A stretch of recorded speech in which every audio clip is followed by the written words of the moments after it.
8:14 right now, new on Daybreak. A new initiative aims to support Indiana filmmakers by bringing their movies to local theaters. It's called Monthly Movie Nights. News 8's Lake McGee is live outside the Can Cinema, just northeast of downtown Indianapolis. What's happening there and elsewhere?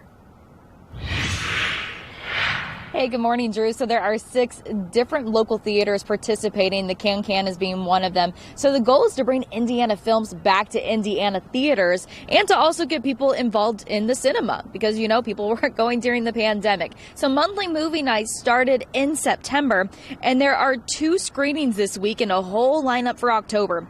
Hoosier Films has over 100 different filmmakers in their network. The CEO, Meredith McGriff, tells me there are even more short films made in Indiana every year.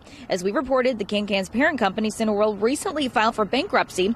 McGriff says they work with theaters like the Can, who are working hard to come back from the pandemic.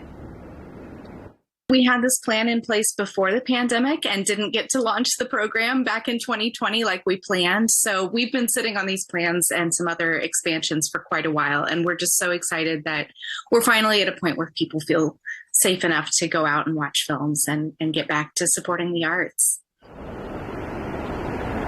And something really neat that I learned about this is that the filmmakers do get paid if their films are shown at these theaters. So I asked, how are films picked? The answer is that there's just a lot of networking done through the Hoosier Films Festival that's held in March in Bloomington every year.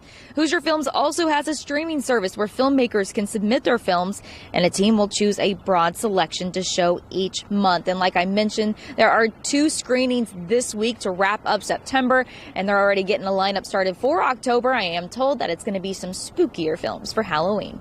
I'm Lake McGee for Wish TV, wishtv.com, and follow us on Facebook. Lake,